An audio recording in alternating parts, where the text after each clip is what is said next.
তুর্য, হিয়া নিচে এসো, train miss করে ফেলবে তো। হিয়া একটু চমকে ওঠে। তুর্য ধীরে এসে আব্দুল রুশান মোহাম্মদের সামনে দাঁড়ায়।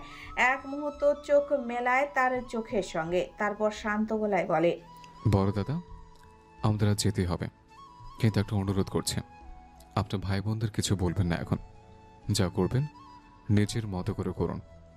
আমার মতে পুরো চিলেকোঠাটা আবার একবার সার্চ করা দরকার। একটার পর একটা জিনিস সেখানে থেকেই পাওয়া যাচ্ছে। আমি মনে করি এই পুরো ঘটনাটার একটা স্পষ্ট ব্যাখ্যা দরকার। এই বাড়িতে যা কিছু গোপন সব যেন চিলেকোঠায়। একটু থেমে তুর্য আরেকটু নিচু গলায় বলে, আমি আবার ফিরব দিন দুয়েকের মধ্যে। আপনার এই রহস্যের ভেদ যে আমাকে করতেই হবে। আব্দুল রুশান মোহাম্মদ মাথা নাড়ে না, কিছু বলেও না, শুধু একবার তাকায় তুর্যের দিকে। সেই দৃষ্টিতে যেন আশীর্বাদ, কৃতজ্ঞতা আর দীর্ঘ এক অপেক্ষার প্রতিচ্ছবি মিশে আছে। তুর্য আর হিয়া ধীরে পিছু হাঁটে, পায়ের আওয়াজ যেন ধ্বনির ভেতর হারিয়ে যায়। পেছনে রয়ে যায় শুধু বৃদ্ধ মানুষটা। সবাই নিচে নেমে আসে। মিনুর রহমান আর আব্দুল রবিউল মুহাম্মদ বারবার তাগাদা দিচ্ছেন। এক মুহূর্ত পর আব্দুল রুশান মুহাম্মদও নিচে চলে আসেন, চিরচেনা ভঙ্গিতে, যেন কিছুই হয়নি, তবু তার চোখে আজ এক অদ্ভুত ধৈর্য আর গভীরতা। সবার সঙ্গে হাসি মুখে কথা বললেন, সকলের মাথায় হাত রাখলেন আশীর্বাদের ভঙ্গিতে। সবাই একে একে ভাড়ার গাড়িতে উঠে পড়ে। আলাদা গাড়ির জানালা দিয়ে হিয়া আর তুর্য তাকিয়ে থাকে বাড়িটার দিকে। প্রশ্ন যেন তাদের মস্তিষ্ক দখল করে নিয়েছে। এই বাড়ির রহস্য যেন শেষ নেই। গাড়ি দুটো দূরে চলে যায়, তখনও বাড়ির দরজায় দাঁড়িয়ে থাকেন একা আব্দুল রুশান মোহাম্মদ।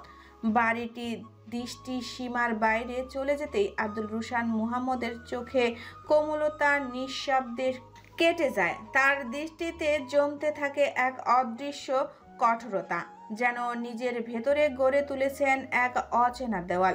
বুকের ভেতর একটা চাপা অস্বস্তি চেপে বসে, যেন নিঃশ্বাস নিতেও কষ্ট হয়। তুর্যের শেষ কথাগুলো এখনো তার কানে বাজছে। আপনার ভাই বোন কাউকে জানাবেন না। এই একটি বাক্য তার হৃদয়ে কাটার মতো বিঁধে থাকে। শুরু হয় এক নিঃশব্দ ঘূর্ণাবর্ত। ভাই বোনদের প্রতি জন্ম নেয় এক গাঢ় অবিশ্বাস। এই অবিশ্বাস যে আগে ছিল না এমনটা নয়, তবে এখন যেন তা প্রকাশ হবার রাস্তা মজবুত হয়েছে। কেনই বা এই বাড়ি থেকে একের পর এক হারিয়ে যাওয়া জিনিস পাওয়া যাচ্ছে? কেমন করে প্রকৃতির সেই পুরনো ডায়েরি, যেটি মিনুর রহমানের হাতেই দিয়েছিল বলে জানা যায়, সেটা হারিয়ে আবার ফিরেও আসে এই বাড়ির চিলেকোঠায়, তাও অর্ধ শতাব্দী পরে? এমন হাজারো প্রশ্নগুলো মাথার ভেতরে ঘুরপাক খেতে থাকে। প্রতিটি প্রশ্ন যেন ধীরে ধীরে তার মস্তিষ্কে কোষে গেঁথে যায়, স্পষ্ট, গাঢ় ও বৃদ্ধিকারীভাবে।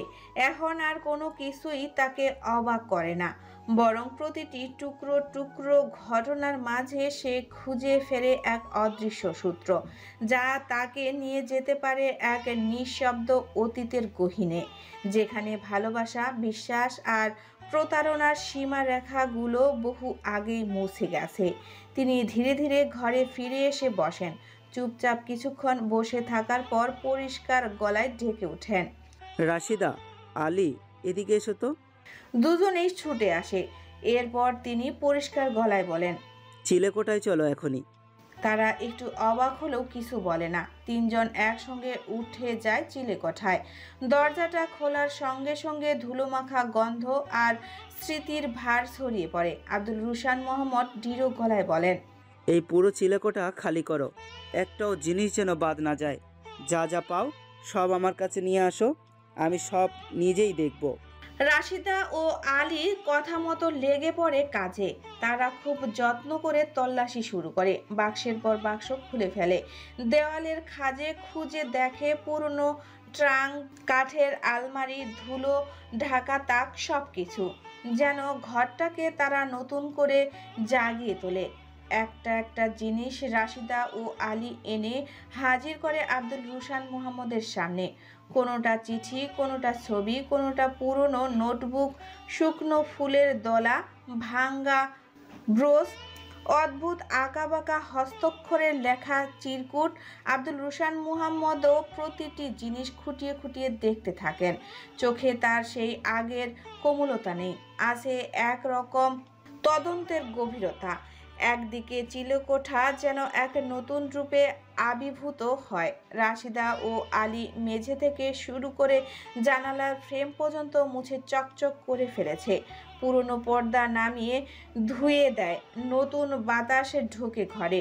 চিলেকোঠার প্রতিটি কোণে যেন কোনো এক হারিয়ে যাওয়া কণ্ঠস্বর এখনো ঘুরে বেড়াচ্ছে, আর আব্দুল রুশান মোহাম্মদ নীরবে সেই কণ্ঠ শুনতে চেষ্টা করছে। এখনো তার চোখে শুধু একটাই লক্ষ্য, প্রকৃতি। তল্লাশি শেষ হয় বিকেলের আলো মিলিয়ে যাওয়ার আগে।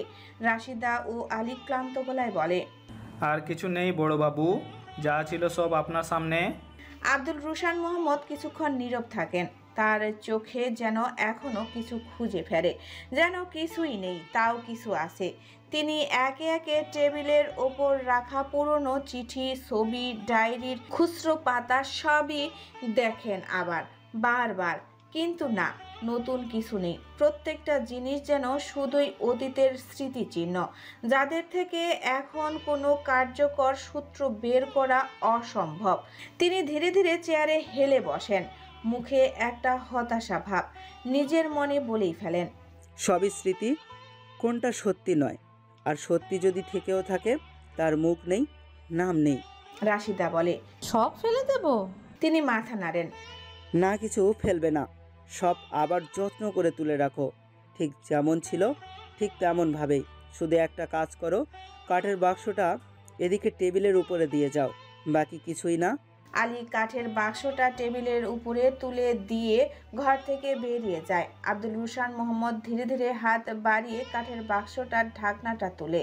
পুরনো কাঠের গন্ধে যেন একসঙ্গে 100 বছর পুরনো গল্প উঠে আসে। ভেতরে গুছিয়ে রাখা ছোট ছোট খাম, কিছু হলুদ হয়ে যাওয়া কাগজ, আর কিছু কাপা হাতের লেখা চিঠি। তিনি একটি পত্র, একটি চিঠি তুলে নিতে থাকেন, প্রতিটি খামে খুব যত্নে আবেগে তুলে রাখা। এসব যত্নের আবেগ কখনো আব্দুল রুশান মোহাম্মদ পর্যন্ত পৌঁছায়নি। তিনি প্রথম চিঠিটা বের করেন, কাগজে নরম ভাঁজে ভাঁজে ছড়িয়ে যাওয়া উপক্রম, কাপা কাপা হাতে লেখা। এরপর দ্বিতীয় চিঠিটা, তারপর আরেকটা, এভাবেই পরপর প্রতিটা চিঠি খুব যত্নে আলগান। চিঠিগুলো যেন এক একটা সময়ে বুকচেরা দলিল, ভালোবাসা, অভিমান, অসহায়ত্ব আর অদ্ভুত এক নিঃসঙ্গতার ছাপ স্পষ্ট প্রতিটা শব্দে। আব্দুল রুশান মোহাম্মদের চোখ কঠিন হয়ে ওঠে, একটা দীর্ঘশ্বাস ফেলেন। তিনি কি জানতেন তহুরার এই অনুভূতি? অস্বীকার তো করা যায় না। তিনি তো আরও কত কিছুই জানতেন, তবে সে জানতে আর এগোতে চায়নি। এগিয়ে গিয়েছে এমন কত কি। আব্দুল রুশান মোহাম্মদ ধীরে ধীরে বাক্সটা বন্ধ করে, মুখে শূন্যতা কিন্তু চোখে আগুন। তিনি চোখ বন্ধ করে শুধু সময়কে পিছিয়ে নেন। ক্যালেন্ডার যেন 25 ছাড়িয়ে 1970-এ ঠেকল। ঠিক সেদিন যেদিন তিনি প্রথম আবিষ্কার করলেন তহুরার চোখে এক অবাধ্য জ্বলে ওঠা প্রেম। ক্রিকেট টুর্নামেন্ট সেই শেষ দিন। এলাকার মাঠটা যেন মেলার মাঠে পরিণত হয়েছিল। গ্যালারির ধারে দাঁড়িয়ে উৎসুক জনতা, মাঠ জুড়ে উত্তেজনা। তার ভেতরেই আব্দুল রুশান মুহাম্মদ ছুটছিলেন শেষ ওভারের ম্যাচ বাঁচাতে, কিন্তু ঠিক তখনই এক হঠাৎ পতন। পায়ের নিচে মাটি সরে গিয়েছিল যেন। ধ্বস্ত হয়ে পড়ে যান। গড়ালিতে তীব্র যন্ত্রণা কাতরে ওঠেন। রাতে বাড়িতে ফিরে সেই ব্যথা যেন গলা টিপে ধরল তাকে। সঙ্গে ভয়ানক জ্বর। ঘামছিলেন অঝরে। জ্বর যেন বেপরোয়ার মতো উঠছিল আর নামছিল। ব্যথাটা যেন হাড়ের ভেতর গেঁথে বসেছিল। তার মা সারা রাত তার পাশে বসেছিলেন, ঘন ঘন পানি খাওয়াচ্ছিলেন, কপালে চেপে ধরছিলেন ভেজা গামছা। আর সেই সময়টা আবসা আলোয় আরেকজন ছায়ার মতো উপস্থিত ছিল তহুরা। সে আস্তে করে দরজা খুলে ঢুকছিল, যেন ভেঙে না ফেলে ঘরের নীরবতা। ঠান্ডা জলের পাতিলে কাপড় ভিজিয়ে এনে ছেলে মানুষের মতো নিষ্ঠা নিয়ে রুশানের কপালে চেপে দিচ্ছিল। এই জেগে থাকা তার স্বভাবের মধ্যেই পড়ে। কিন্তু আব্দুল রুশান মোহাম্মদের চোখ আধা খোলা অবস্থায় যখন তহুরার চোখের দিকে তাকিয়ে পড়েন, সেই চোখের ভেতরে যা দেখছিলেন তা কোনো সাধারণ মনোভাব ছিল না। সে চোখে ছিল অগাধ এক প্রেমের আকুতি, নিঃশব্দ এক স্বীকারোক্তি, যেন সে বলছেন। সেই অনুভূতিটা সেদিন আব্দুল রুশান মুহাম্মদের অবচেতন ধাক্কা মেরেছিল। হয়তো তিনি ভয় পেয়েছিলেন, নয়তো নিজেকে স্বীকার করতে চাননি এই সব সত্যি, কিংবা তহুরাকে দেখেও দেখতে চাননি। কিন্তু এরপর থেকে তিনি লক্ষ্য করতেন, একটু বেশি লক্ষ্য করতেন তহুরাকে। এটা কি আসলেও একতরফা ভালোবাসা, নাকি তার শুধুমাত্র তার সন্দেহ, সেটা জানার এক লড়াই। তহুরার কিশোরী মন ততদিনে রুশানের রঙে রঙিন হয়ে উঠেছে। সেই গাঢ় রং তার আচরণে, চোখে, কথায় প্রকাশ্য। সে প্রতিদিন লম্বা চুলের পাশে গুজে রাখত গন্ধরাজ ফুল।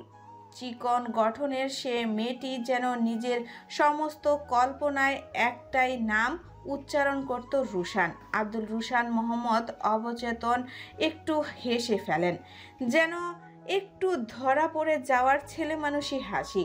তিনি কি জানতেন না তহুরার রোজ রোজ সেই গন্ধরাজ ফুল খোপায় দেওয়ার মানে? জানতেন ভালো করেই, তবুও কখনো বলেননি কিছু। সেই মেয়েটাকে, সেই ভালোবাসাকে, সেই চোখের গভীরতাকে তিনি শুধু দেখেছেন, তবে কখনো স্বীকার করেনি, দেখতে চাননি। এড়িয়ে গিয়েছে বারবার, চোখের সামনে থেকেই যেন দৃষ্টির আড়ালে রেখেছে তহুরাকে। তবুও তহুরার ভালোবাসা প্রতিদিন একটু করে বেড়েছে, নীরব নিঃশব্দে অবহেলিত এক আগুনের মতো। আর আব্দুল রুশান মোহাম্মদ ছিলেন সেই আগুনের অনিচ্ছাকৃত সাক্ষী। তিনি জানতেন, তবুও জানতেন না বলেই থেকেছেন। তবু তহুরা সে ভালোবেসে গিয়েছে। এমনকি যখন আব্দুল রুশান মোহাম্মদ তাকে অবহেলা করেছে, অগ্রাহ্য করেছেন, তাও সে ভালোবেসে গিয়েছে। তহুরা ছিলেন সেই মানুষটি যিনি সবটুকু মন দিয়ে ভালোবাসতেন আব্দুল রুশান মোহাম্মদকে। কিন্তু জীবন তহুরাকে এক গৌণ জায়গায় বসিয়েছিলেন। এক প্রধান চরিত্র হয়ে উঠতে পারেননি, কিন্তু একজন ছিলেন যিনি তহুরাকে দেখতেন অন্য চোখে। আব্দুল রুশান মোহাম্মদ এবার ঘাড় ঘুরিয়ে তাকান সেই টেবিলটার দিকে। উপরে রাখা কাঠের বাক্সটার ঢাকনার ধুলোর আস্তরণ কিছু, তাতে এখনো স্পষ্ট আকাশ সময় রেখা। তিনি ধীরে ধীরে হাত বাড়িয়ে একবার হাত বোলান তার উপর, যেন অতীতের কোমল স্মৃতিগুলো হাত বুলিয়ে অনুভব করতে চায়। তার চোখের সামনে ভেসে ওঠে আব্দুল রবিল মুহাম্মদের মুখ। তহুরার চোখে যে প্রেম, যে অমোক্ষ দৃষ্টি তিনি সেদিন নিজের জন্য দেখেছিলেন, সেই একই মুগ্ধতা, সেই একই আদরের কোমলতা তিনি আব্দুল রবিল মুহাম্মদের চোখে দেখেছিলেন তহুরার জন্য। রবিউলের চোখে কোনো লুকোচুরি ছিল না, কোনো দ্বিধা ছিল না। সে ভালোবেসেছিলেন সোজাসুজি, নিঃশর্ত, অন্ধ, অথচ যত্নে মোড়া এক ভালোবাসা। আব্দুল রুশান মোহাম্মদ মনে করেন সেই দিনের কথা। তহুরার খুব শখ ছিল একটা কাঠের গয়নার বাক্সের। সে চাইতো জমিদার গিন্নিদের মতো তারও একটা গয়নার বাক্স থাকবে। সেই শখটা এতটাই গভীর ছিল যে বহুবার তার নিজের কানেও এসেছে, যদিও তিনি কখনো কিছু বলেননি। কিন্তু আব্দুল রবিল মুহাম্মদ সারা ঢাকা শহর খুঁজে ফেলেছিল, নতুন বাজার থেকে শুরু করে পুরান ঢাকা গিঞ্জি অলিগলি পর্যন্ত, কিন্তু কোথাও কাঠের গয়নার বাক্স খুঁজে পায়নি। তখন সে নিজেই হাতে তুলে নেয় কাঠ হাতুড়ি, পেরেক, অনেক কষ্টে রাত জেগে বানিয়ে এনেছিল সেই কাঠের গয়নার বাক্স। কাঠ রঙে মাখানো, তার উপরে ছোট্ট ছোট্ট খোদাই, ভেতরে নরম কাপড় বেছানো। তহুরা ছিলেন তার উপেক্ষিত ভালোবাসার অধিকারিণী, আর রবিউল ছিলেন সেই ভালোবাসার যত্ন নেওয়ার একজন প্রকৃত প্রেমিক। আব্দুল রুশান মোহাম্মদের চোখ বন্ধ করে আবার হাত রাখেন সেই বাক্সটার উপর, যেন নিজের মধ্যেই স্বীকার করেন, ভালোবাসা আমি পেয়েছিলাম, কিন্তু যত্ন দিয়েছিল রবি। শেষবেলায় তো সেই পেল তোহরাকে। তবে তোহরা সুখ পেল কি? চোখের কোণে একটা হালকা কাঁপুনি। তিনি জানেন তহুরা শুধু ভালোবাসেনি, তার মন প্রতিদিন একটু করে রবিউলকেও গ্রহণ করেছিল, শ্রদ্ধা করেছিল, আর শেষে এক নিঃশব্দ ভালোবাসায় তাকে আশ্রয় করেছিল। কিন্তু এরপর কি? তহুরার মৃত্যুটা কি সত্যি এতটা স্বাভাবিক ছিল? আব্দুল রুশান মুহাম্মদ বারান্দায় এসে দাঁড়ান। সন্ধ্যার আলো আধারিতে পাশের গাছের পাতাগুলো দুলে উঠে হালকা হাওয়ায়, কিন্তু তার ভেতরে যেন চলছিল ঝড়। তিনি মনে মনে গুণে দেখেন, তহুরার মৃত্যুর পর মাত্র 6 মাস তার ভেতরে আব্দুল রবিউল মুহাম্মদ ঘরে নতুন বউ এনেছে। এ তো সেই প্রেমিক রবি নয়, না সে তো এমন ছেলে না। রবি যার কাছে তহুরা মানে সব কিছু, এমনকি তার ছোট ছোট বিষণ্ণতাকেও বুঝে ফেলতো চুপচাপ। সে কি করে? আব্দুল রুশান মোহাম্মদ আবার চেয়ারে বসে পড়েন, কপাল কুঁচকে আসে। এই ছেলেটাকে তো তিনি চোখের সামনে বড় হতে দেখেছেন, একদম ছোট থেকে। তহুরাকে ভালোবেসে যেভাবে সে নিবেদন করেছিল তাতে কখনো বানানো আবেগ ছিল না। তাহলে প্রশ্নটা থেকেই যায়, তহুরার মৃত্যু কি স্বাভাবিক ছিল? বাথরুমে স্লিপ করে পড়ে মাথায় আঘাত, ডাক্তার বলেছিল হেমারেজ।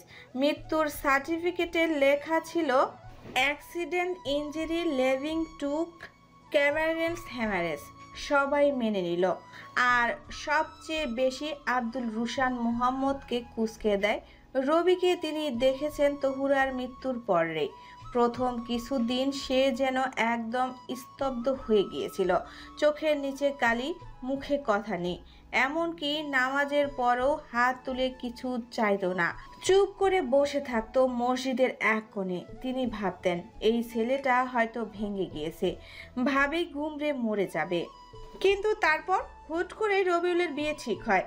আব্দুল রুশান মুহাম্মদের এটা মেনে নিতে পৃথিবীর কোনো ব্যাখ্যাই যেন যথেষ্ট হয়নি। তিনি জানে বাবা মার চাপ ছিল রবিউলের উপর, কিন্তু এই রবি তো কখনো চাপ মানা ছেলে ছিল না। সে তো তহুরার জন্য লড়তে পারত, সব কিছুর বিরুদ্ধে গিয়ে দাঁড়াতে পারত। তাহলে কেন? রুশান একবার তাকালো সেই কাঠের বাক্সটার দিকে। আসল সত্যটা এখনো অন্ধকারে ঢাকা, কিন্তু রুশানের বুকের ভেতর এক টানা বাড়তেই থাকে, যেন কেমন জানি একটা অসঙ্গিত গন্ধ, যেন কেউ কিছু লুকাচ্ছে। প্রকৃতির ঘরে তিনি এত আবদ্ধ ছিলেন যে বাকি সব তার কাছে ঠুনকো হয়ে উঠেছিল। আব্দুল রুশান মোহাম্মদ ধীরে ধীরে উঠে দাঁড়ায়। তার শরীরের সমস্ত ক্লান্তি এক মুহূর্তেই যেন ঠেলে উঠে আসে চোখের কোণে। তবুও তার পা এগিয়ে যায় চিলেকোঠার দিকে। এবার হয়তো তাকে খুঁড়ে বের করতে হবে সেই সত্যটা, যা এতদিন অজানা থেকে গিয়েছে। চিলেকোঠার যেখানে তহুরার শেষ চিহ্নগুলো পড়ে আছে, সেখানেই কাঠের বাক্সটা ছিল। তার প্রিয় শাড়ি, একজোড়া কাচের চুড়ি, সুই সুতোর বাক্স, বইয়ের ভেতরে রাখা শুকিয়ে যাওয়া ফুল, সব কিছু। কিন্তু কেন এত অবহেলা? সে তো এ বাড়ির মেয়ের মতো ছিল। তহুরা শুধু রবির স্ত্রী ছিল না, সে ছিল এ বাড়ির নিঃশব্দ চঞ্চল প্রাণ। তবু এখন কেন সব জিনিসগুলো এমনভাবে ধুলোয় ঢাকা? আব্দুল রুশান মুহাম্মদের ভেতরে যেন কেঁপে উঠে কিছু।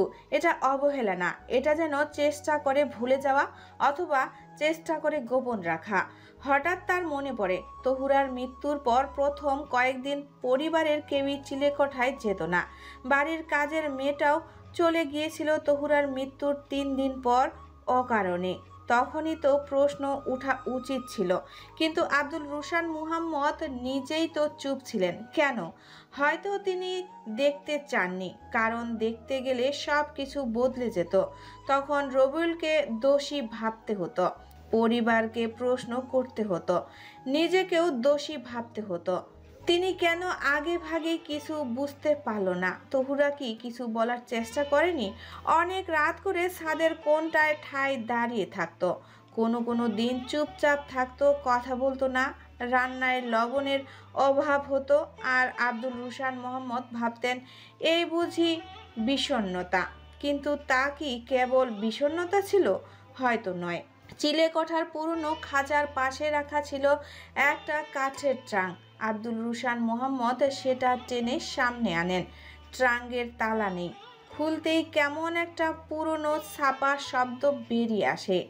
ভেতরে কিছু পুরনো কাগজপত্র, কিছু চিঠি আর নিচে একগুচ্ছ ছবি তহুরা আর রবিউলের। কিছু হাসি মুখে কিন্তু ক্লান্ত। কিন্তু একটা ছবিতে তহুরার চোখে ছিল এক অদ্ভুত শূন্যতা, যে শূন্যতা আব্দুল রুশান মুহাম্মদের আগে কখনো লক্ষ্য করেনি। হয়তো তিনি চোখ ফিরিয়ে নিয়েছিলেন, হয়তো সবাই ফিরিয়ে নিয়েছিল। তাহলে কি তহুরাকে চুপ করিয়ে দেওয়া হয়েছিল? আব্দুল রুশান মোহাম্মদ এবার ধীর পায়ে নিজের ঘরে ফিরে আসেন।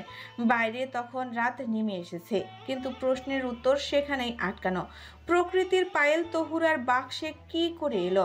ডায়েরি যেভাবে সাত্ত্বিক দিয়ে গিয়েছিল, সে অবশ্যই পায়েল দিয়ে যাবে না।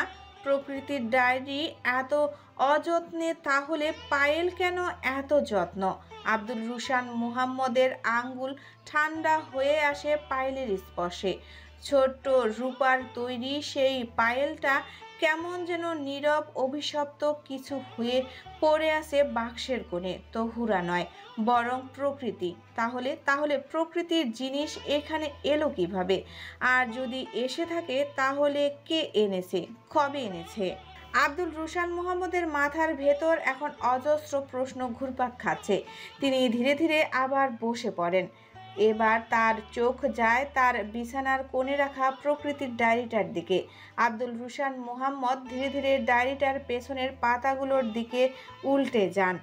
এরপর ডায়েরিটা বুকে টেনে নেন। রাত তখন নিঃসঙ্গতার মোড়কে জড়ানো। শহরের প্রান্তে ছড়ানো বাতিগুলো নিভু নিভু আলো ছড়িয়ে দেয় জানালার পর্দায়। আব্দুল রুশান মোহাম্মদ বিছানায় বসে ডায়েরিটা বুকের কাছে আগলে রাখেন, যেন সেটি শুধু কাগজ নয়, একটা জীবন্ত নিঃশ্বাস নেওয়া বস্তু। পায়েলের শীতল ছোঁয়া এখনো আঙ্গুলে পেঁচে আছে, অথচ তার চেয়ে ঠান্ডা এখন তার মনের ভিতর। শত প্রশ্ন, অগোছালো অনুমান আর একরাশ অপরাধ বোধ তাকে চেপে ধরেছে। রাতের গভীরতা বাড়ে। চাঁদ জানালার গ্রিলে মুখ লুকায়, আবার দেখে সেই এক নিঃশব্দ সাক্ষী। আর তার সাথেই ভোর নামে, সময় পেরোয়। আব্দুল রুশান মোহাম্মদ বুঝতেই পারে না এই মুহূর্তে তার কি করা উচিত, কি বলা উচিত, কাকে বিশ্বাস করা উচিত। মাথার ভেতরে তহুরার শূন্য চোখ দুটো, পায়েলের শব্দহীন কান্না আর প্রকৃতির ডায়েরির নীরবতা একসাথে মিলেমিশে গেছে। এই মুহূর্তে তিনি জানেন না তিনি প্রশ্নের উত্তর খুঁজবে, নাকি নিজের প্রশ্নবিদ্ধ জীবন থেকে সরে যাবে এক পা করে। কিন্তু তার ঠিক বিপরীতে জীবন তখনও ছুটে চলছে। এদিকে ফরিদপুরের সকাল যেন প্রতিদিন একরকম সূর্য নিয়ে উঠে, কিন্তু হিয়ার চোখে দিনগুলো পাল্টে যায়। বারান্দার মেঝেতে পা ঝুলিয়ে বসে থাকা এই এক গুয়ে মেয়েটি এবার একটু থেমে যায়, অনেক প্রশ্নের উত্তর না পেয়ে, অনেক জেদের দাঁড়ে দাঁড়ে ধাক্কা খেয়ে। হিয়া এবার মাথা নিচু করে পড়ার টেবিলে বসে। গোপনে মোবাইল স্ক্রিনে ঢাকার কোচিংয়ের বিজ্ঞাপন আর ভিডিও দেখলেও মুখে আর কিছু বলে না, তবে চোখ দুটো বলে সে এখনো হাল ছাড়েনি। মিমো তার মতো করেই স্বপ্ন বুনছে, তার থেকে অনেক দূরে রাজশাহীর একটা কোচিং সেন্টারে ভর্তি হয়ে প্রতিদিন তার ব্যাগটা বোঝাই করে ফিরছে অঙ্ক, ইংরেজি আর বিগত বছরের মডেল প্রশ্নে। আর রাত হলেই গল্প জমায় হিয়ার সাথে। তুর্য এখন বিশ্ববিদ্যালয়ের ক্লাস আর লাইব্রেরি ঘেটে ব্যস্ত হয়ে পড়েছে। মাঝে মাঝে হিয়ার সাথে কথোপকথন চলে বার্তার মাঝে, তবে এসব রোজ নয়। দূরত্ব হয়তো গুরুত্ব কমিয়ে দিয়েছে। আলিফ ব্যস্ত দ্বাদশ শ্রেণীতে ওঠার ব্যস্ততায়, ধুলো পড়ছে তার কৌতূহলে। জীবন আবার পুরনো গতিতে। আর পিউ নতুন কলেজে ভর্তি হয়ে একদম নতুন জগতে, নতুন ইউনিফর্ম, নতুন বন্ধুবান্ধব আর নতুন গল্প। তার উপন্যাস পড়া এখনো চলছে। প্রশ্ন থামেনি প্রকৃতি আর তহুরাকে নিয়ে। এভাবেই চোখের নিমিষে মাস কেটে যায়। জীবনের গতি থামে না, তার চাকা ঘুরতে থাকে আপন ছন্দে। সবাই নিজ নিজ কক্ষপথে। তাদের জীবনগুলো থামেনি, তাদের জীবনগুলো অতিমাত্রায় সাধন হয়ে উঠেছে। এসবের মাঝে আব্দুল রুশান মোহাম্মদ থেকে যান ভিডিও কলে, কখনো তুর্যের ফোনে, কখনো হিয়ার মেসেঞ্জারে, কখনো গ্রুপ কলে। মিম থাকে ফোন কলে। হিয়ার প্রতিদিনের পড়াশোনার টপিক, ভুল সংশোধন সব সে ট্র্যাক রাখে, যেন তার চেয়ে বেশি হিয়ার ফল নিয়ে তার দায়িত্ব। দুজনেই যেন এক গন্তব্য চায়। আর প্রকৃতি, সে নিজেই আছে হিয়ার মস্তিষ্কের ভেতরে। হিয়া যেন একটু একটু প্রকৃতিকে আরও ধারণ করেছে নিজের মাঝে। এখন সে জানে কি করে শাড়ি পরতে হয়, চোখে কাজলের মাত্রা বাড়িয়ে কিভাবে চোখ ভরতে হয়, শিখে গেছে প্রকৃতির হাতের মালাই পায়েস রান্না, এমনকি বাবাকে দিয়ে বায়না করে গড়িয়েছে রূপর নুপুর। এ আওয়াজ কি প্রকৃতি হয়ে উঠার নয়? একদিকে তহুরা পিছিয়ে নেই, সে রয়ে গেছে প্রশ্নে, ছবির ফ্রেমে, চিঠির ছেঁড়া পাতায়, কিংবা হঠাৎ করেই কোনো শব্দের মাঝে। তার শূন্য চোখ দুটো যেন প্রতিদিন নতুনভাবে ফিরে আসে হিয়ার পড়ার টেবিলে, খাতার পাশে। এভাবেই জীবন এগোয়, কারো ছুটে যাওয়া, কারো অপেক্ষা, কারো প্রতিজ্ঞা, আর কারো নীরব প্রতিবাদ মিলেমিশে এক হয়ে যায়। ক্লাস, কোচিং, কল আর শত শত অপেক্ষার ভেতর খুব সাধারণ জীবন। এক এক করে দিন গড়িয়ে আসে বিকেল। ঠিক এমন এক সোনালি বিকেলে আকাশে কিছুটা ঝাপসা আলো, বাতাসে শুষ্ক গ্রীষ্মের গন্ধ, নিয়ম মাফিক প্রকৃতির প্রেম ছেড়ে হিয়া ছুটে শহরের ব্যস্ততম কোচিং সেন্টারে। তুর্য হঠাৎ হিয়াকে মেসেজ করে। অবশ্য সে সব সময় হঠাৎ হঠাৎই মেসেজ করে হিয়াকে। তাদের কথাবার্তা খুব সীমিত, এই 2-3 শব্দেই শেষ। তুর্য মেসেজে লিখেছে, কোথায় আছিস? হিয়া তখন ক্লাসরুমে। মোবাইল সাইলেন্ট থাকলেও বারবার স্ক্রিন জ্বলে উঠছে। ক্লাস চলাকালীন চোখের কোণে তুর্যের নাম দেখে একটু অবাক হয়। হিয়া উত্তর দেয়, কোচিংয়ে। তুর্যের উত্তর আসে সঙ্গে সঙ্গেই। লোকেশন দে। হিয়া একটু বিরক্ত হয়। কেন? হিয়ার উত্তর বলতেই ওই দিক থেকে স্পষ্ট ধমক আসে। জাস্ট দে হিয়া, প্রশ্ন করিস না। হিয়া লোকেশন পাঠিয়ে দেয়, ঠিক যেন কোথাও একটা অনিশ্চিত টানাপোড়েন তার ভেতরে। এরপর কয়েক মিনিট নীরবতা। হিয়া আবার ক্লাসে মন দিতে চায়, কিন্তু মন যায় না। ঠিক তখনই একটা মেসেজ আসে, আমি তোর কোচিং সেন্টারের বাইরে। হিয়া চোখ কপালে তুলে সে বিস্ময় নিয়ে লেখে, কি এইখানে কেন? তুর্যের জবাব আসে, তোর থেকে একটা প্রশ্ন জানার ছিল, উত্তর নিয়ে চলে যাব। এবার হিয়ার মাথা পুরোপুরি গুলিয়ে যায়। ক্লাস চলছে, সময় এখনো ফুরায়নি। সে লেখে, ক্লাস চলছে তুর্য ভাই। তুর্যের উত্তর, একদিন ক্লাস না করলে তোর চান্স আটকাবে না। হিয়া চুপ করে যায়। কি একটা অদ্ভুত অনুভূতি খেলে যায় বুক জুড়ে। গলার ভেতর কি যেন আটকে যায়। ঠিক বুঝে উঠতে না পারলেও সে আর কোনো মেসেজ না পাঠিয়ে ব্যাগ গুছিয়ে বেরিয়ে আসে। কোচিংয়ের লোহার গেট ঠেলে হিয়া যখন বাইরে আসে, তখন চারপাশে ঝাপসা আলো, অল্প বাতাসে উড়ে উঠে তার মাথার টানা পাতলা ওড়না। দরজার বাইরে রাস্তার ঠিক ওপারে দাঁড়ানো তুর্য, হাতে ফোন, চোখে কিছুটা উদ্বেগ, কিছুটা অস্ত্রতা। তবে হিয়াকে দেখে সব মুহূর্তেই মিলিয়ে যায়। হিয়া একটা কালো সুতি কামিজ পরা, চিকন গঠনের একটা নিখুঁত মানিয়েছে। গায়ের রঙের উজ্জ্বলতা এই পোশাকে যেন তীব্র আলো ছড়াচ্ছে। তার মুখে ক্লান্তির ছাপ, তবুও অদ্ভুত একটা মাধুর্য। মাথায় হালকা করে কাপড় টানা, কানের পাশে একটা ছোট্ট দুল দুলছে হাওয়ায়, যেন কোনো ক্লাসিক উপন্যাসের পাতার চরিত্র জীবন হয়ে সামনে এসে দাঁড়িয়েছে।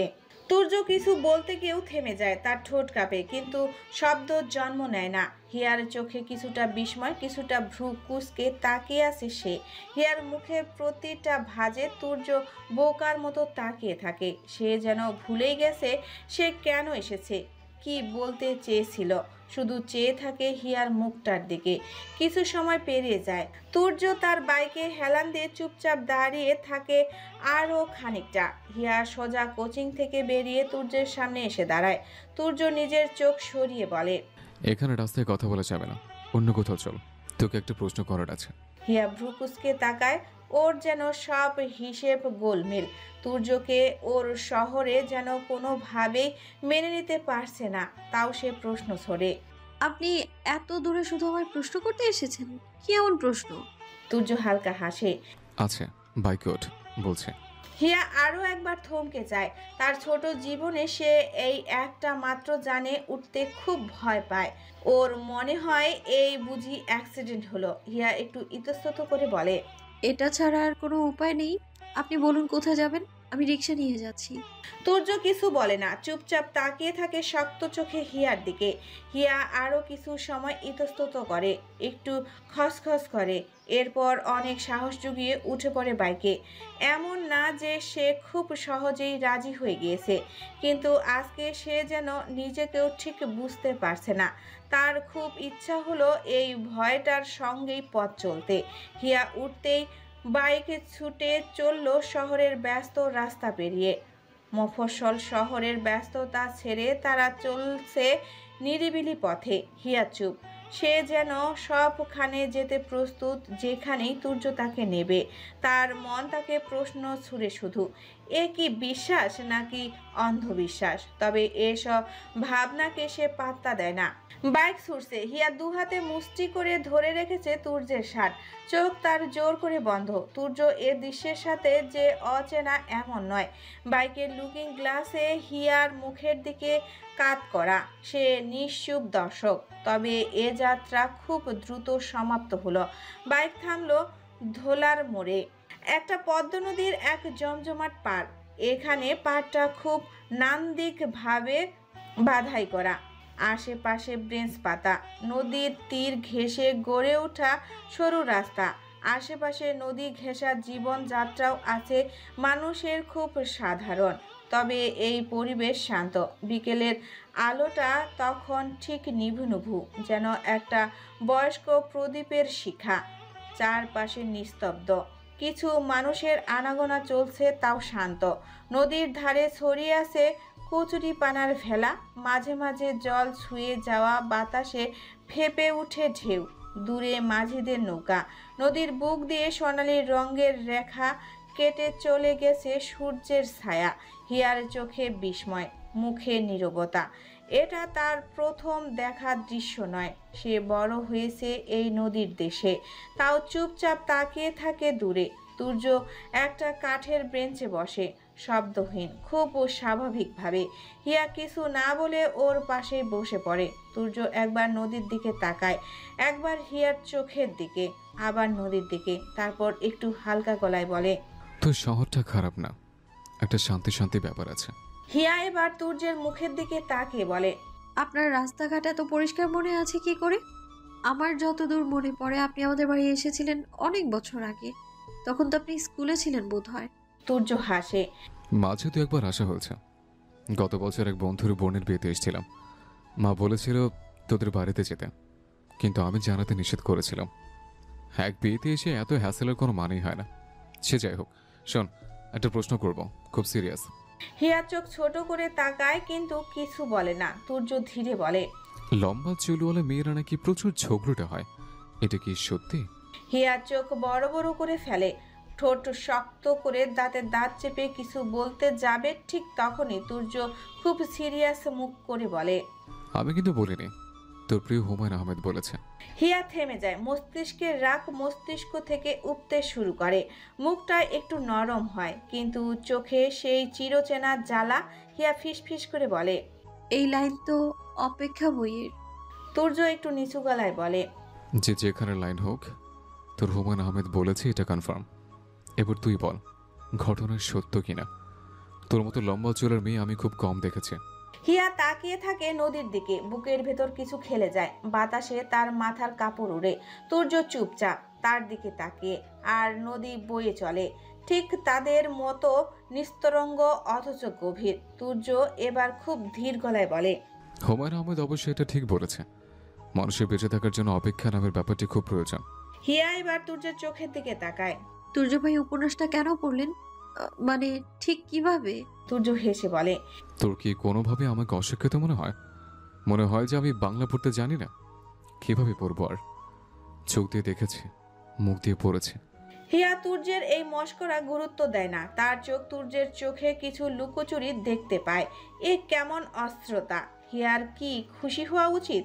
হিয়া জানে তুর্য তার সম্পূর্ণ জীবনে কোনো দিন উপন্যাসের মলাটটি অবধি ছুঁয়ে দেখেনি।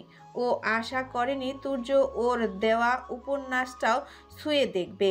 তবে এ ছেলে তো সমগ্র উপন্যাস মুখস্থ করে ওর সাথে এসে দাঁড়িয়েছে।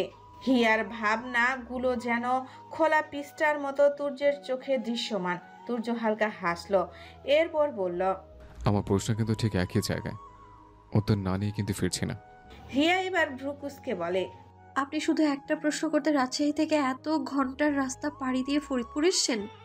আপনি তো পাগলের থেকেও বড় পাগল। তুর্য হাসে। সে আমি যাই হই, তুই স্বীকার কর তুই ছোকরুটা, উত্তর নিয়ে বাড়ি যায়। হিয়া নাক ফুলিয়ে বলে, হুমায়ুন আহমেদ কোনো পীর ফকির ছিলেন না, উনি একজন সাধারণ মানুষ ছিলেন। ওনার সব কথা যে সত্যি হবে তার তো কোনো মানে হয় না। সত্যি হলেও হতে পারে, তবে আমি একদমই ঝগড়াটে নই। তুর্য এবার জোরে হেসে উঠে, যেন সে হিয়ার এই উত্তর জানতো। সেই হাসির রেশ বাতাসে বয়ে চলে, ধীরে ধীরে তা মিশে যায় নদীর গর্জনে। সূর্য ডুবে যাওয়ার ঠিক আগ মুহূর্তেই নিস্তব্ধতা। হিয়া মাথা নিচু করে বসে থাকে কিছুক্ষণ, তারপর বলে, আপনি ঠিক কবে থেকে এমন হলেন তুর্য ভাই? আগে তো এত কথা বলতেন না, এখন তো দেখি একেবারে উপন্যাসের মতো কথা বলেন আপনি। তুর্য মুচকি হেসে বলে, আগের থেকে বদলায়নি, শুধু যাদের সামনে চুপ করে থাকা চলে না তাদের জন্য কিছু কথা বলা শিখছে। হিয়া একটু থেমে থেকে আবার বলে, আপনি কি আসলেই শুধু এই প্রশ্নটাই করতে এসেছেন? তুর্য গভীরভাবে নদীর দিকে তাকায়, তারপর ধীরে ধীরে বলে, তো শহরের নদীটাকে মিস করছিলাম, তাই ভাবলাম একটু সময় কাটিয়েছে। হিয়ার মুখে কেমন একটা অদ্ভুত হাসি খেলে যায়। সে জানে এই ছেলে কখনো সোজা কথার উত্তর সোজা সাপটা দিতে পারে না। হিয়া মাথা নাড়ে, তারপর বলে, আপনি খুব অদ্ভুত জানেন, কেমন জানি হিসেব করেও হিসেব মেলানো যায় না, ঠিক কোথাও একটা গরমিল থেকেই যায়। তুর্য হেসে বলে, তুই জটিল ভাবিস, সব হিসেব এত জটিল নয় হিয়া, জীবনটা সহজ সমাধান। আমরা এই সমাধানকে টেনে হিচড়ে জটিল করতে চাই। নদীর পাড়ের বাতাস ধীরে ধীরে ঠান্ডা হতে শুরু করে। কচুরিপানার গায়ে আলো পড়ে এক ধরনের স্বর্ণাভ ছায়া তৈরি করে।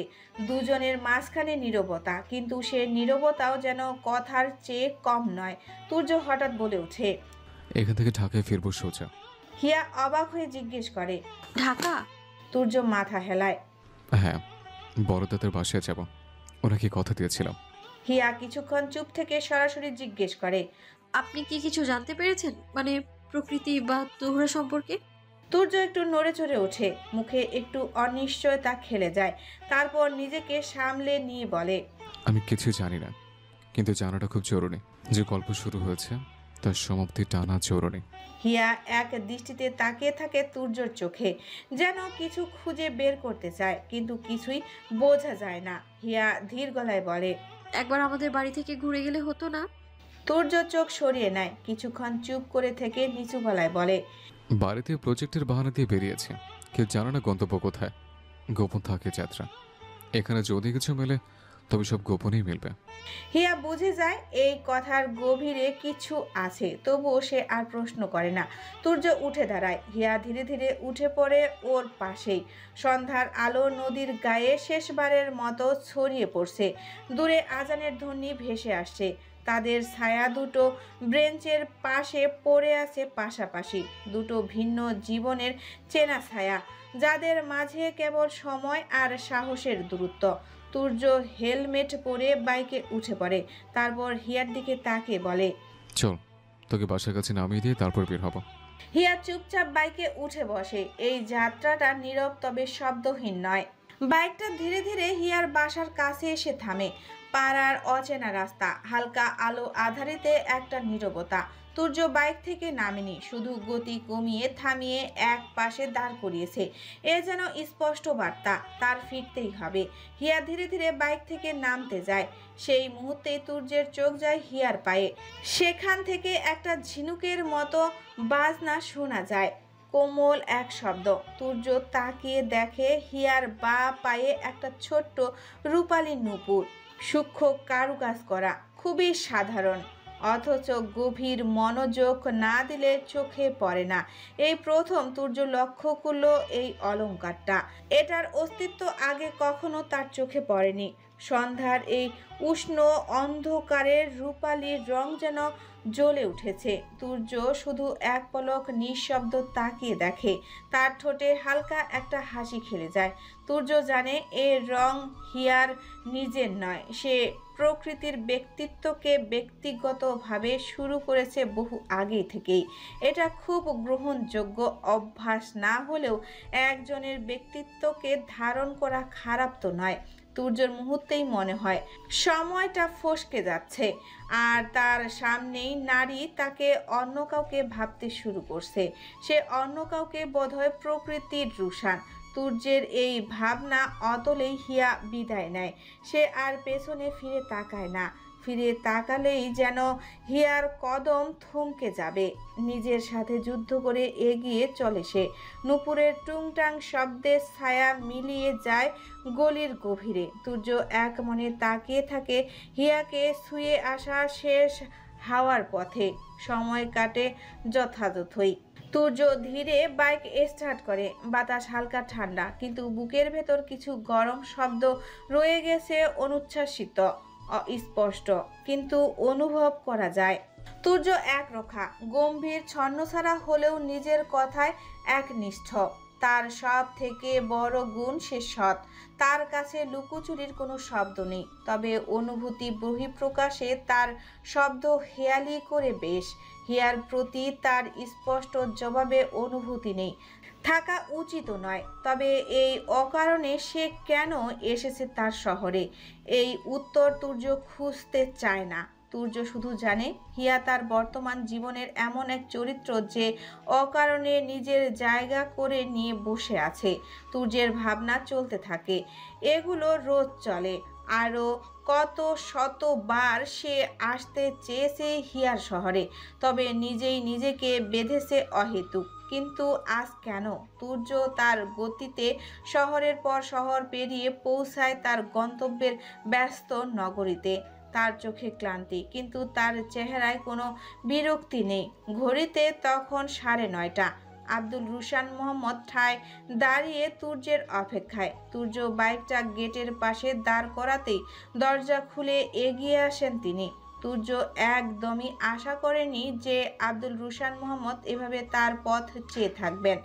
রাতের আলো আঁধারির চাহনিতে আব্দুল রুশান মোহাম্মদের মুখ ঝাপসা লাগলেও তার চেহারার প্রশান্ত দৃঢ়তা ভেদ করে আসে একদম সূর্যের হৃদয়ের গভীরে। তার মুখে সমস্ত রাতের প্রতীক্ষার মানে তৈরি করা। সূর্য বাইকটা লক করে আব্দুল রুশান মোহাম্মদের বুক জড়িয়ে পড়ে। সূর্য একদমই এমন নয়, আর না তার সাথে কখনো এত গভীর সম্পর্ক আব্দুল রুশান মোহাম্মদের। তবে আজ আব্দুল রুশান মোহাম্মদের চোখের অপেক্ষা সূর্যের খুব আপন লাগলো। তাই সে জীবনের প্রথমবার জড়িয়ে ধরল এই মানুষটাকে, যেন ছোট্ট সূর্য ঝাঁপিয়ে পড়েছে তার বৃদ্ধ দাদার বুকে। আব্দুল রুশান মোহাম্মদ সূর্যের এমন আচরণে একটু তবদা খেলেও তার ভালো লাগলো এই আপনত্ব।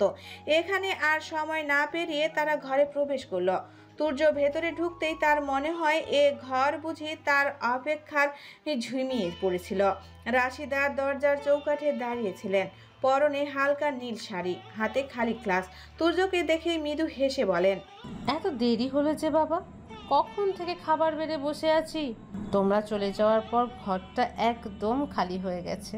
আব্দুল রুশান মোহাম্মদ বলে ওঠে, মাত্রই এলো, ও ফ্রেশ হয়ে আসুক, তারপর গল্প পাতিল। সূর্য কিছু না বলে ঘরের ভিতরে চলে যায়। হাত মুখ ধুয়ে আসে একরাশ ক্লান্তি ঝরিয়ে। আয়নার সামনে দাঁড়িয়ে একটু তাকায় নিজের দিকে। তার প্রতিচ্ছবি এক বুক ভাবনা আর এক জোড়া চুপচাপ চোখ।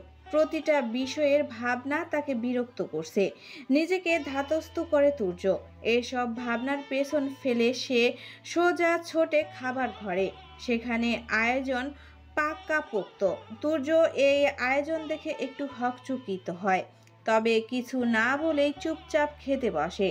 খাবার শেষে আব্দুল রুশান মোহাম্মদের ঘরে তারা বসে একান্তই।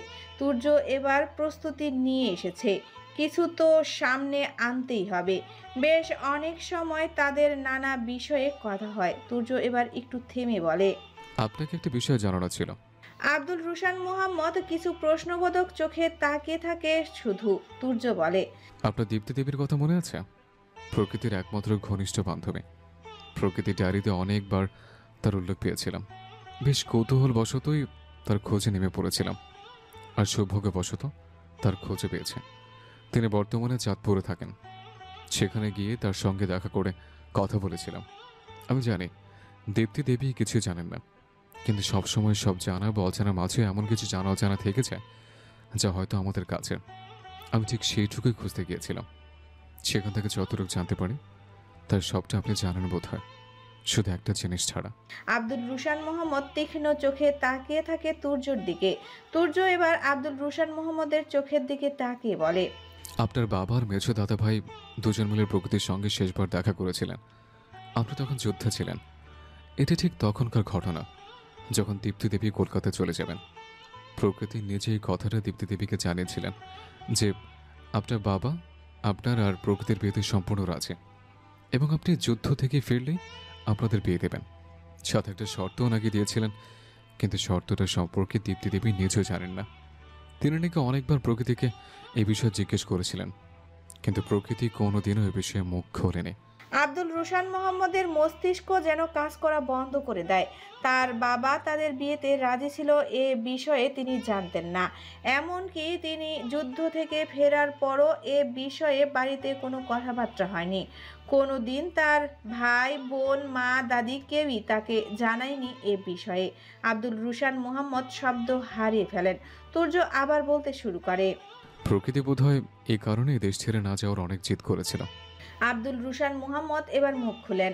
ওরা সবাই তো কিছু জানতো, আমি কেন সব জানা থেকে বঞ্চিত?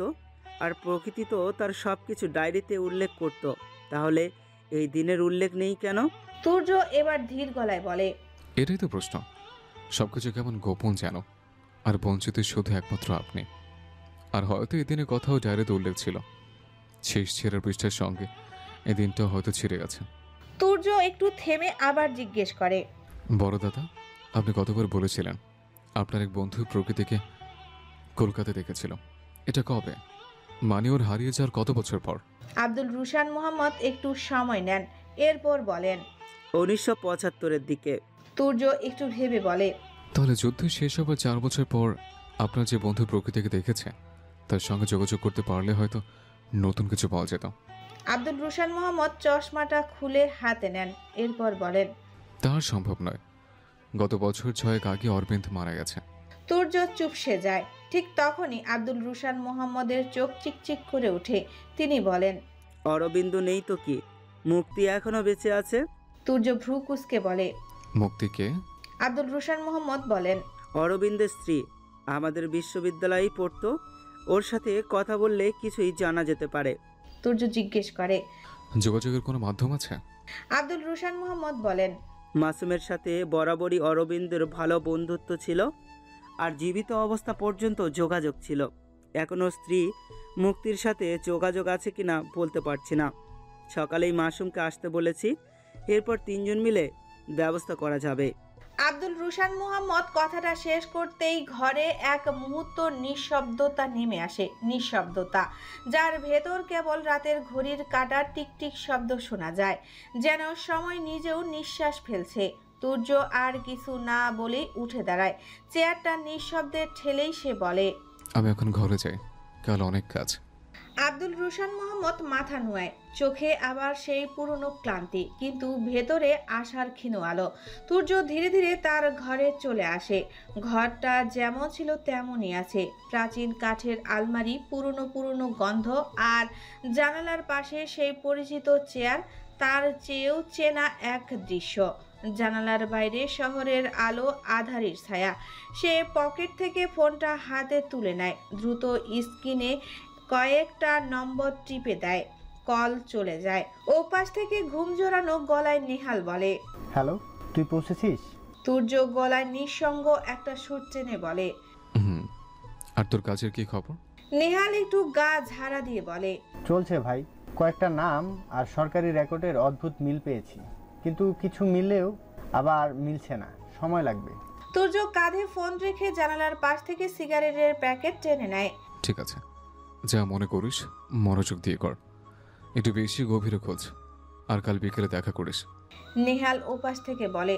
তুই টেনশন নিস না, একটা কিছু বের হবেই। তুর্য আর কথা বাড়ায় না, ঠিক আছে, কাল কথা হবে। বলে ফোন কেটে দেয়। এরপর সিগারেটটা ঠোঁটে রেখে সে চুপচাপ জানালার গ্রিলে ভর দিয়ে দাঁড়িয়ে থাকে। আকাশে তারার ছায়া নেই, শুধু একটানা আলো আধারির ঢেউ। দূরের একটা কুকুর ডেকে ওঠে, বাতাসে ভেসে আসে নিস্তব্ধতা। সিগারেটের ধোঁয়া ধীরে ধীরে ঘরের এক পাশে মিলিয়ে যায়, ঠিক যেমন করে পুরনো স্মৃতি দিনে দিনে নরম হয়ে যায় মনের কোঠায়। ঠিক তখনই ফোনটা ভাইব্রেট করে উঠে, স্ক্রিনে ভেসে ওঠে হিয়া। মেসেজ। পৌঁছেছেন? তুর্য মুস্কি হেসে আঙ্গুল চালিয়ে কেবল একটাই শব্দ লেখে, হুম। আর কিছু নয়। তারপর ফোনটা বিছানার পাশে রেখে জানালার পর্দা টেনে দেয়। ঘরটা হালকা অন্ধকারে ডুবে যায়। বিছানায় গা এলিয়ে দিয়ে চোখ বন্ধ করে, শরীর অবসন্ন, মাথা ভার, তবুও কোথাও যেন মস্তিষ্ক সচল। বাইরে রাত আরো গভীর হয়, শহরের গলির বাতিগুলো কাঁপে হালকা বাতাসে। তুর্যের ঘরে ঘড়ির কাঁটা এগোয় নিঃশব্দে।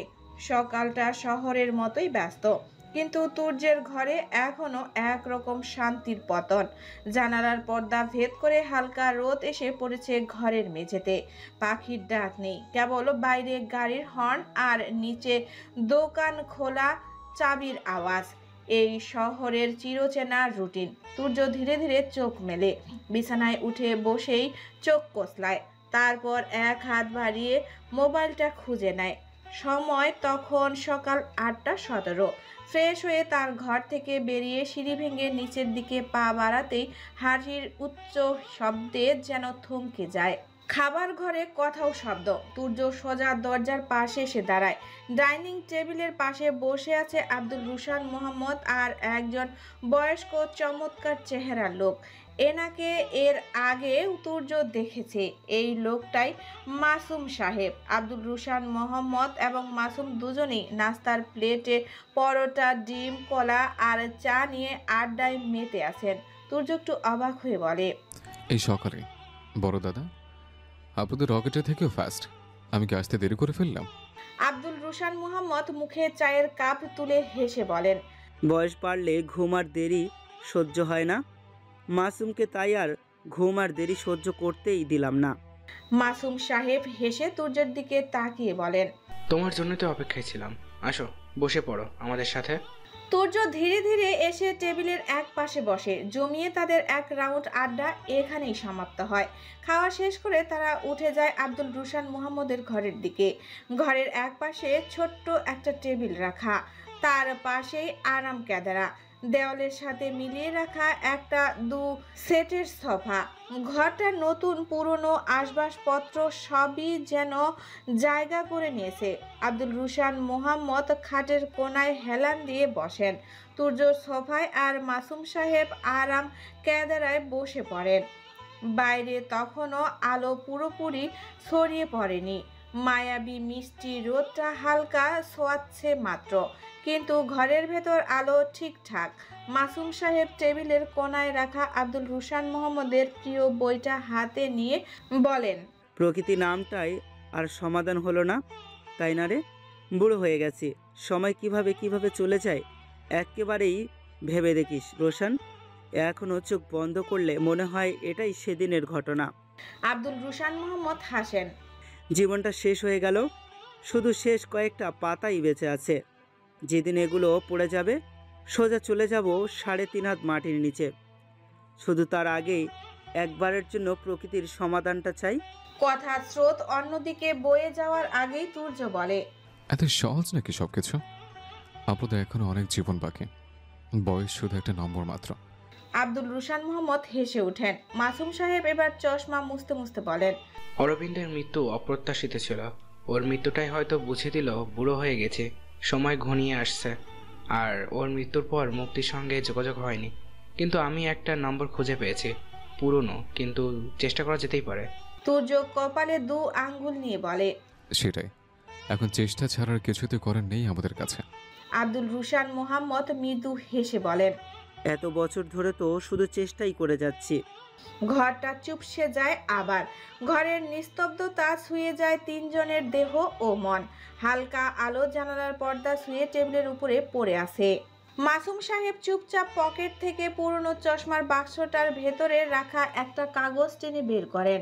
সেটার কোনায় ছোট্ট অক্ষরে লেখা একটা নাম আর নাম্বার। মাসুম সাহেব বলেন, এটা অরবিন্দের নাম্বার। এটা এখন ওর ছেলে ইন্দ্র ব্যবহার করে। শেষবার এই নাম্বারে আমার কথা হয়েছে ওদের সবার সাথে। তুর্য নাম্বারটা নিয়ে দ্রুত ডায়াল করে, স্পিকার অন করে। কয়েকবার রিং হয় আর তারপর অন্য প্রান্তে একটা ভারী গলা শোনা যায়। হ্যালো, কে বলছেন? মাসুম সাহেবের কণ্ঠে একরাশ স্মৃতি, একরাশ মায়া। তিনি বলেন, তুমি কি ইন্দ্র? আমি মাসুম ইকবাল, তোমার বাবা মায়ের বিশ্ববিদ্যালয়ের পুরনো বন্ধু। আমায় চিনেছ বাবা? লোকটি মুহূর্তে উচ্ছ্বাসিত হয়ে ওঠে। হ্যাঁ, মাসুম কাকাবাবু ভালো আছেন? কতদিন পর ফোন করলেন। মা আপনার কথা খুব জিজ্ঞেস করে। আপনার নাম্বারটা হারিয়ে ফেলেছি, তাই যোগাযোগ করতে পারছিলাম না। একটা স্মিত হাসি ফুটে ওঠে মাসুম সাহেবের মুখে। আসলে তোমার মাকে একটু ফোনে পেলে ভালো হতো, অনেকদিন কথা হয় না। ইন্দ্র কণ্ঠে শ্রদ্ধা মিশিয়ে বলেন, মা এখন ফোন তেমন ব্যবহার করেন না, তবে আমি বাসায় নম্বর দিচ্ছি, ওটাই কল করলেই মাকে পাবেন। ইন্টারনেটেও কল দিতে পারেন, আমি এখন জানিয়ে দিচ্ছি মাকে। ইন্দ্র কল কেটে সাথে সাথেই নাম্বারটা পাঠিয়ে দেন। তুর্য নিজের ফোন থেকে সেই নাম্বারে অনলাইনে কল। কিছুক্ষণের মধ্যেই ইন্দ্র একটি নাম্বার পাঠিয়ে দেয়। তুর্য সেটা সংরক্ষণ করে, তারপর নিজের ফোন থেকেই কল দেয় ইন্টারনেটে। আবারও কয়েকবার রিং, তারপর ওপাশে এক কণ্ঠ। সময় বয়ে গেছে কণ্ঠে, কিন্তু তবুও সে কণ্ঠে আছে এক প্রাচীন সুর, স্পষ্ট আর্তিক। হ্যালো। মাসুম সাহেব দম নিয়ে বলেন, মুক্তি স্বর্ণাল, আমি মাসুম ইকবাল, চিনতে পারছো? ও পাশে কয়েক সেকেন্ড নীরবতা, তারপর যেন একবার বহু বছর পেরিয়ে যাওয়ার সময় ফিরে আসে কণ্ঠে। মাসুম, এতদিন পর? তোমার বন্ধু চলে যাওয়ার পর এই খোঁজ হলো? মাসুম সাহেব হেসে ওঠেন, নরম কৌতুকে বলেন, আমি একা নই, পুরন ঢাকার দেবদাসও সাথে আছে। ও পাশে হঠাৎ করে নিঃশ্বাস বন্ধ হয়ে আসে যেন। তারপর এক বিস্ময় মিশ্রিত আবেগে কণ্ঠে বলেন, রোশান? রোশান কি? এবার আব্দুল রুশান মুহাম্মদ নিজেই হেসে বলেন, এই তো এখনো বেঁচে আছি মুক্তি, তাহলে মনে রেখেছো এখনো? মুক্তি দেবীর চোখ জলে ভরে ওঠে, তার কণ্ঠ আরো ঝরিয়ে ওঠে। আজকাল সব খুব মনে পড়ে। কত সুন্দর ছিল দিনগুলো। কলকাতায় আর ভালো লাগে না, খুব দেশে যেতে ইচ্ছে করে। খুব মনে হয় যদি সবাইকে একবার দেখতে পেতাম। বয়স বেড়েছে তো এখন, সব কিছুই মর্ম বুঝি। আব্দুল রুশান মোহাম্মদ চুপ করে গেলেন। মাসুম সাহেব বলেন, চলে আসো একবার, দেশে ঘুরে যাও, কদিন পর বেঁচে থাকবো। মুক্তি দেবীর গলা কাঁপে, কিন্তু তবু কথাগুলো বলে যান, যেন বুকের ভেতরে জমে থাকা এক দীর্ঘ নিঃশ্বাস আজ অবশেষে মুক্তি পেল। মাসুম সাহেব আর দ্বিধা করলেন না, সরাসরি প্রশ্ন করলেন, তোমার থেকে একটা বিষয় জানা ছিল। তোমার মনে আছে একবার অরবিন্দ আর তুমি প্রকৃতিকে কলকাতায় দেখেছিলে? সে খবর শুনে রুশান আর আমি গিয়েছিলাম কলকাতায়। ও পাশে কিছুক্ষণ চুপচাপ, তারপর মুক্তি দেবীর কণ্ঠে এক দীর্ঘশ্বাস ভেসে আসে। হ্যাঁ, স্পষ্ট মনে আছে।